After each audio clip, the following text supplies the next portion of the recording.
안녕하세요. 저는 40대 이혼녀랍니다. 제 결혼 생활과 이혼하게 된 기가 막힌 얘기를 들려드리려고 해요. 저는 향 피우는 캔들을 만드는 공방을 작게 운영하고 있습니다. 직장 생활을 이른 나이부터 지겹도록 하면서 언제 굳고 내가 원하는 가게 하나를 번듯하게 차려야지 결심을 했었고, 어떤 가게를 열지에 대해서는 생각조차 해보지 않은 채 그렇게 무작정 열심히 돈을 모았고, 어느덧 제가 좋아하는 걸 찾아서 가게를 오픈하게 되었죠.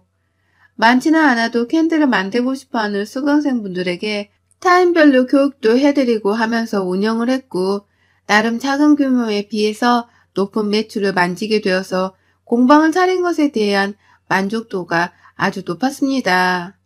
남편을 만난 곳도 바로 이 공방인데, 어느 날 쭈뼛쭈뼛 들어온 한 남성이 저에게 이렇게 물어봤어요. 저 혹시 요즘 잠을 잘 못 자는데 불면증에 좋은 향 같은 게 있나요? 네. 이쪽 라인이 수면에 도움을 주는 향들이 있어요. 한번 맡아보세요. 저는 개인적으로 늘 잘 때 이 캔들을 켜고 자는데 숙면하는 데 도움을 많이 받았어요.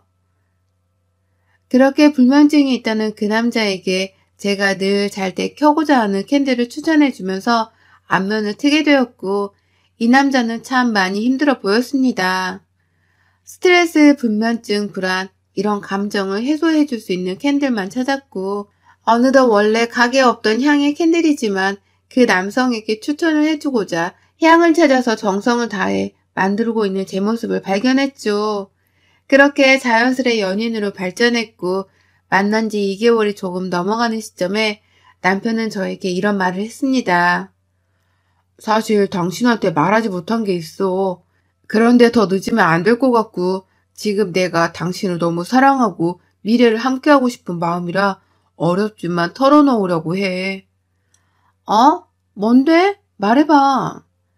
지용아, 사실 나 한번 갔다 왔어.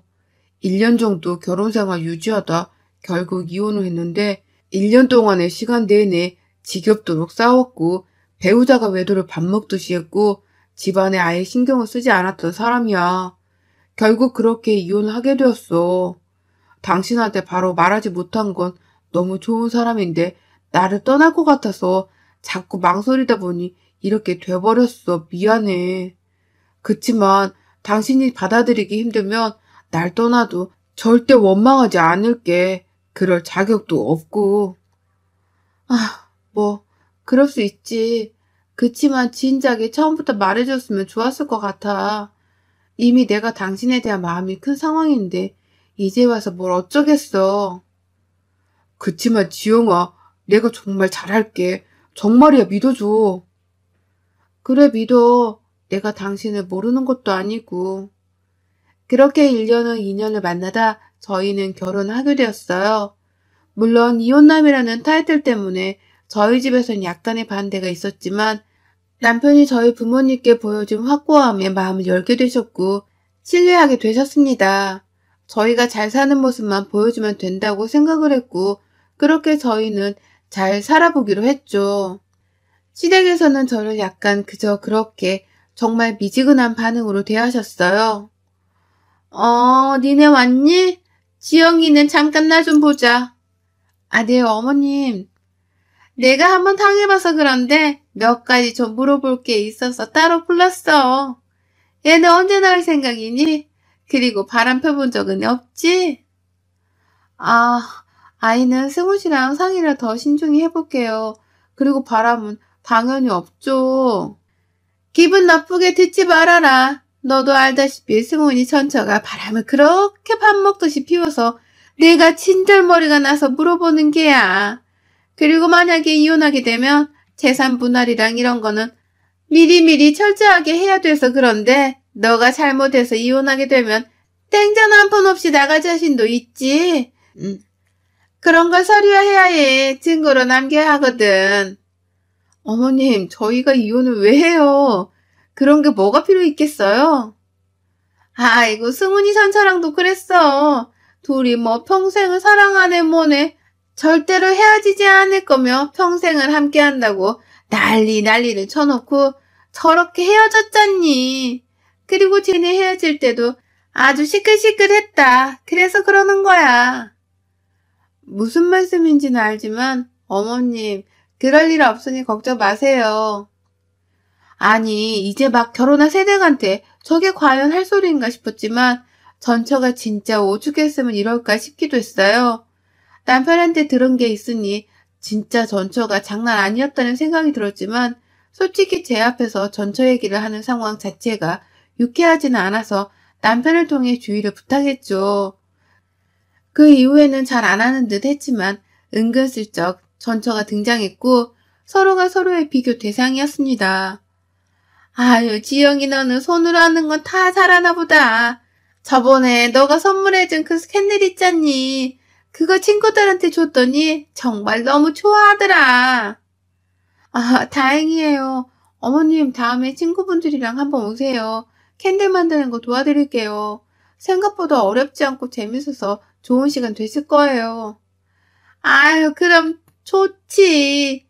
아니, 너는 내가 불편할 법도 한데 정말 싹싹해. 승훈이 전처는 이런 게 없었어. 뭐 좀 같이 해보려면 그렇게 피하기 바쁘고. 아무튼 걔는 애가 정냄이 떨어지는 행동을 정말 많이 해서 내가 정말 싫어했어. 아, 네. 그뿐인 줄 아냐? 걔는 내가 뭘 좀 물어보면 나를 노인네 취급하면서 그렇게 무시를 했었어. 이런 식으로 전처를 저랑 비교하면서 전처 욕하는 날도 있지만 제가 뭔가 심호 마음에 안 드는 행동이나 성에 안 차는 행동을 하면 또 그거에 대해서 비교하면서 은근히 저를 까버렸죠. 지영아, 음식을 할 때 칼질은 기본이다. 칼질도 똑바로 못하면서 무슨 음식을 한다고 그러냐, 너도 참. 아, 어머니 죄송해요. 이상하게 칼질이 손에 안 익어서 죄송해요. 아휴, 됐어. 어디 답답해서 하겠냐? 승훈이 전처는 요리 하나는 진짜 끝내주게 잘했다. 내가 신경을 안 써도 뚝딱 한 상 차릴 만큼 적어도 안 사람이 음식을 잘해야 남자도 밖으로 안 돌고 집에 와서 밥 먹고 그러는 게다. 아, 네. 제가 요리를 좀 배워볼게요. 아유, 요리를 돈 주고 배울 생각이나 하고. 진짜 너는 캔들은 그렇게 뚝딱 잘 만들면서 어떻게 김치찌개 하나를 제대로 못 끓이냐. 승훈이 전처는 내가 갑자기 갈비찜이든 잡채든 먹고 싶다고 하면 금세 뚝딱 만들어서 내 앞에 대량했다. 내가 그거는 진짜 이뻐했는데. 아휴. 이런 식으로 제가 못하는 건 전처랑 비교하면서 저를 대놓고 욕을 했죠. 제가 못하든 잘하든 다 필요 없이 전처 얘기를 자꾸 듣는 게 너무 스트레스였어요. 시댁을 자주 가는 것도 아니었고 최대한 그러려니 하고 지내려고 노력을 정말 많이 했습니다. 어쨌든 저와 매일 살부대끼고 사는 건 남편이니 남편과 행복하게 지내면 된다고 생각을 했어요. 한동안 일에 치여서 정말 정신없이 하루하루를 보냈었는데 여유 시간이 2일 정도 생겨서 가게 2일 휴무를 걸어두고 친정에 갔습니다. 남편은 근무 때문에 함께하지 못했지만 오로지 결혼 전 우리 가족끼리의 시간을 오랜만에 보낼 수 있다는 생각에 행복한 마음으로 갔죠. 그런데 2일의 휴식은 가게 사정 때문에 급하게 끝을 냈어요. 물건을 받는 업체에서 배송 날짜를 잘못 체크해서 제가 급하게 가야 했고 친정에서 가게로 우선 가서 일을 해결하고 어차피 이 일을 휴무로 해뒀기 때문에 문을 열기도 애매해서 집에 가서 푹 쉬다 저녁이나 맛있는 거 해둬야겠다는 마음으로 장을 봐서 집으로 갔어요. 그런데 현관에 웬 낯선 운동화가 있더라고요. 제 발 사이즈랑 비슷한 정도로 뭔가 이상하다 싶었는데 안방에서 무슨 소리가 나길래 저도 모르게 발길을 그쪽으로 옮겼어요. 제 남편과 어떤 여자가 함께인 모습을 보고 다리에 힘이 풀려서 주저앉아서 한참을 바라보고 있다가 문을 확 열고 사진을 찍으면서 말했죠. 니들 뭐야? 내 집에서 뭐하는 짓이야? 여보, 진정해. 뭐? 진정해? 더러워, 역겨워. 내 침대에서 뭐하는 짓이야? 미친 것들. 너 뭐야? 너 뭐하는 년인데 남의 집에서 유부남이랑 이러고 있어? 나? 내가 누군지 알면 돌 텐데? 감당 가능하겠어? 하지마, 채아야. 얼른 옷부터 입고 우선 가. 왜? 어차피 알게 될 건데. 나 니네 남편 전처인데? 순간 억장이 무너지는 기분이었고 대체 제가 무슨 말을 들은 건지 멍해지더라고요. 뭐? 전처? 당신 왜? 아, 여보, 내가 설명할게. 우선 이 상황부터 좀. 거실로 좀 가 있어봐요. 얘기는 다 하고 할 테니까 우선 우리 옷 좀 입어야 하지 않겠어? 너무 뻔뻔한 전처의 행동과 전처와 제 침실 제 공간에서 뒹군 남편의 행동 모든 게 정말 믿기지 않고 믿고 싶지도 않았습니다. 사실 열이 너무 받았지만 전처가 옷을 다 입고 나와서 저에게 무슨 말을 할지 무섭기도 했어요.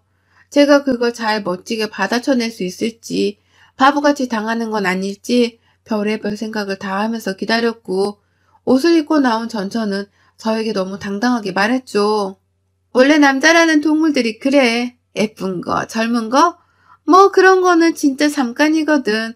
근데 궁합이 잘 맞으면 아무리 죽이네 살리네 했어도 절대 못 잊어. 나랑 오빠가 딱 그렇거든. 우린 모든 궁합이 아주 찰떡이었어. 그러니 헤어져도 헤어진 게 아닐 수밖에 없지. 난 오히려 지금 이 관계가 좋거든. 시대에 스트레스도 안 받을 수 있고 적당히 즐기는 지금이 우리에겐 딱 좋아. 그러니까 당신은 와이프 며느리 노릇해. 난 당신이 못하는 거 할 테니까. 저기요, 지랄도 병이에요, 병. 고칠 수도 없는 불치병.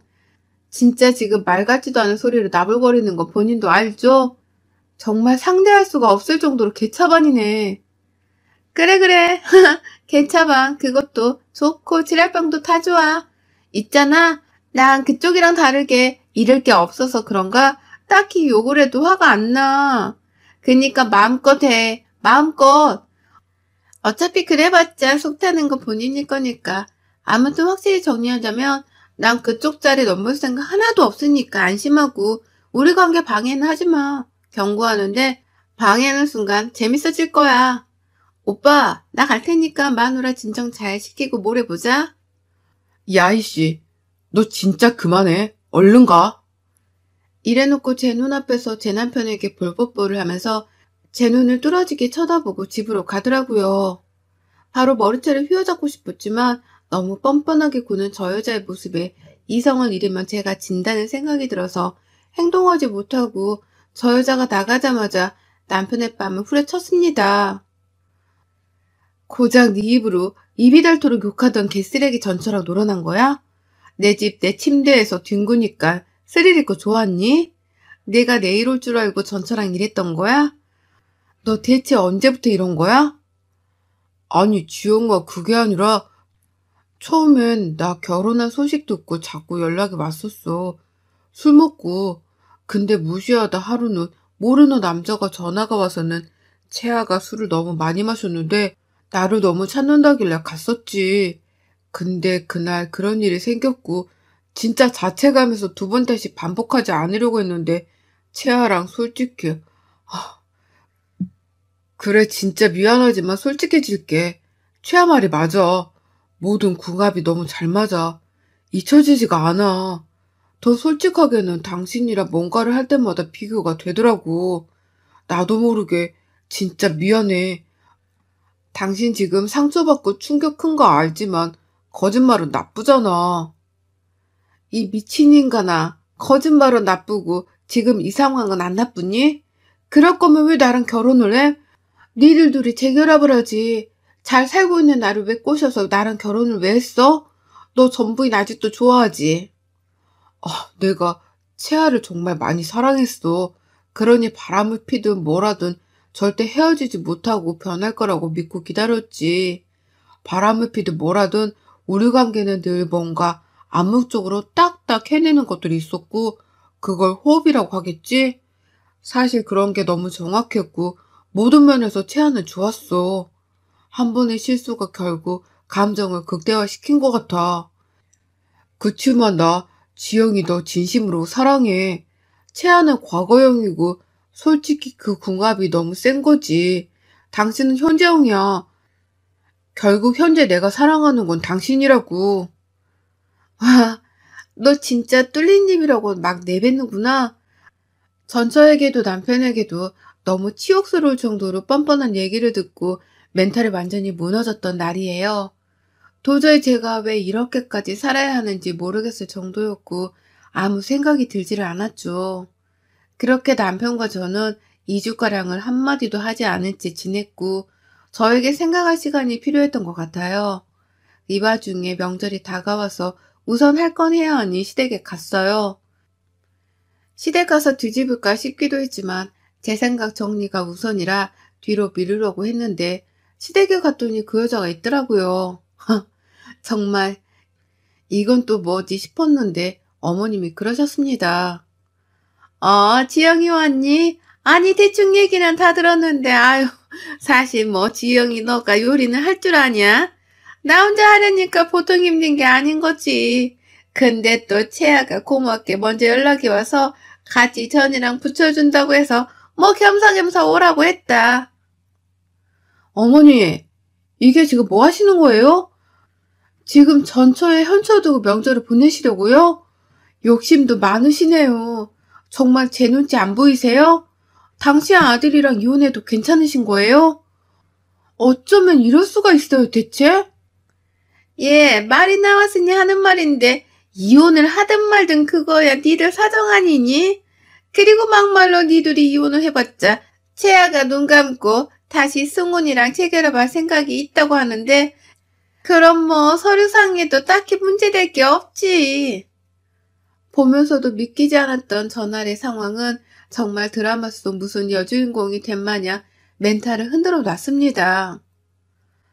아니, 대체 얼마나 음식을 못하면 어머님이 날 부르셨겠어? 이런 꼴 당하기 싫으면 조용히 네 발로 기어나가. 내가 생각이 바뀌었거든. 우리 재결합할 거야. 그니까 이혼하고 조용히 나가. 저에게 조용히 협박을 하던 전처. 절대 재결합은 안 할 거라고 했는데 생각이 왜 바뀐 거지 싶었지만 뭐든 이 더러운 꼴을 제가 볼 필요가 없으니 집으로 돌아가서 당장 이혼과 상간녀 소송을 준비하려고 했어요. 그런데 저를 붙잡고 얘기만 듣고 가라는 시모의 말을 가만히 서서 쳐다봤습니다.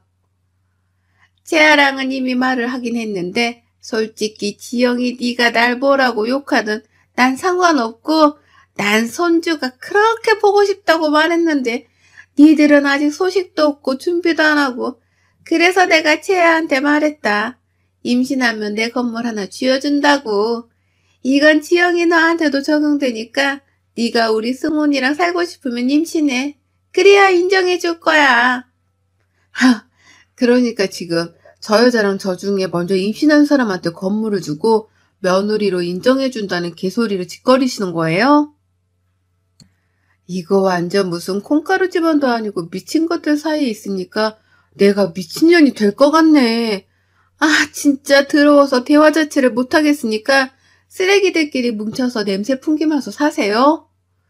제가 말을 하자마자 고함을 지르고 악을 쓰는 시무한 남편의 목소리가 들렸지만 뒤 돌자마자 눈물이 하염없이 쏟아지는 바람에 급하게 집에서 나왔고 차에 앉아서 한참을 울다 겨우 집에 도착을 했고 도착하자마자 집 비번을 바꾸고 남편에게 연락을 했습니다.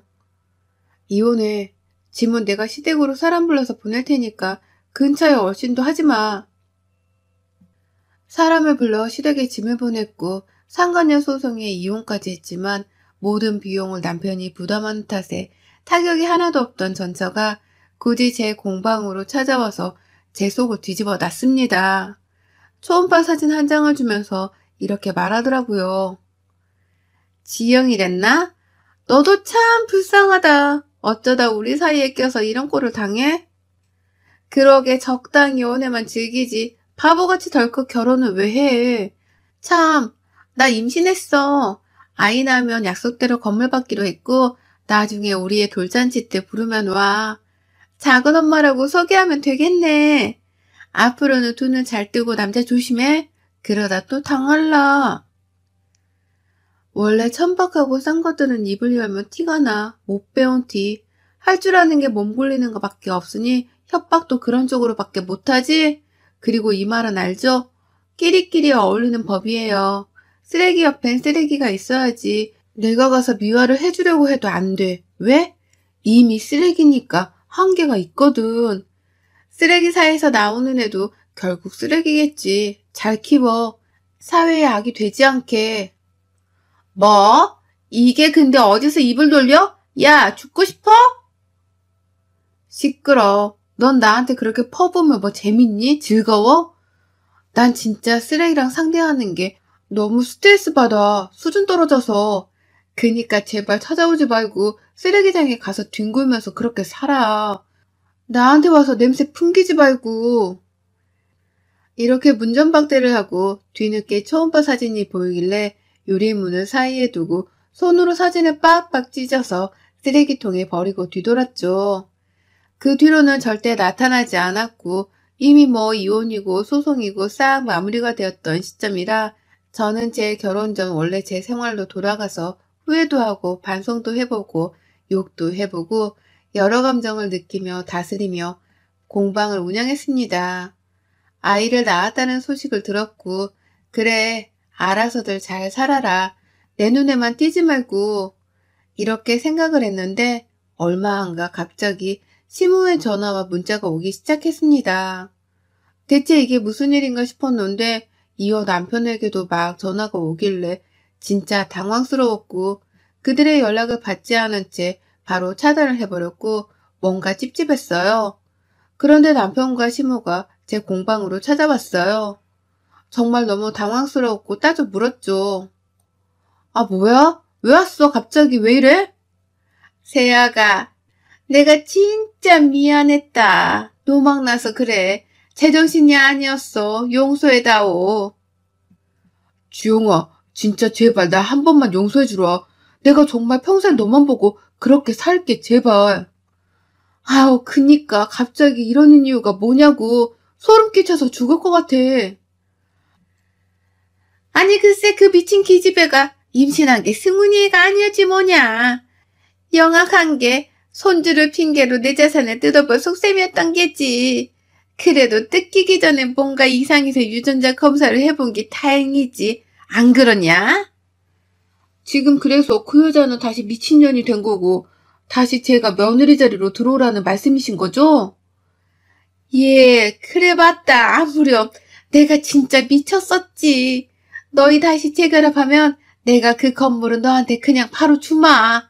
아니 승훈이 애가 며칠 내내 술만 퍼마시면서 내가 그때 너 떠나보내게 했다고 울고불고 난리도 아니었다.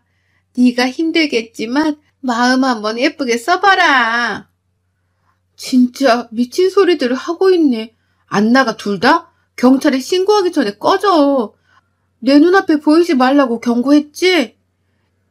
이렇게 말을 해도 나가지 않고 무릎을 꿇고 내 다리를 잡고 비는 전 남편의 머리에 제가 마시고 있던 토마토 주스를 부어줬습니다. 너는 내가 정말 네 곁으로 다시 갈 거라고 생각해서 이러는 거야? 이 정도면 너도 네 애미도 진짜 사이코패스야. 둘 다 검사 좀 받아봐. 소름 끼쳐 정말. 여기서 한마디만 더 하잖아? 내가 오늘 너 진짜 죽일 것 같아. 그니까 네 애미 모시고 쳐나가.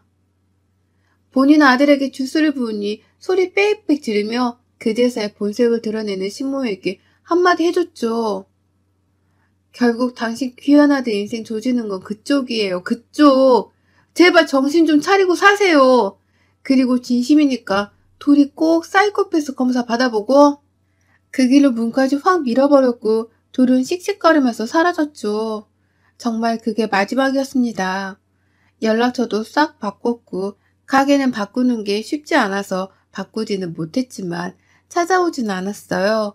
겨우 마음 다잡고 잘 살고 있는 저를 다시금 분노하게 만들었지만 저는 늘 그렇듯 잘 추스리고 제 생활을 하고 있답니다.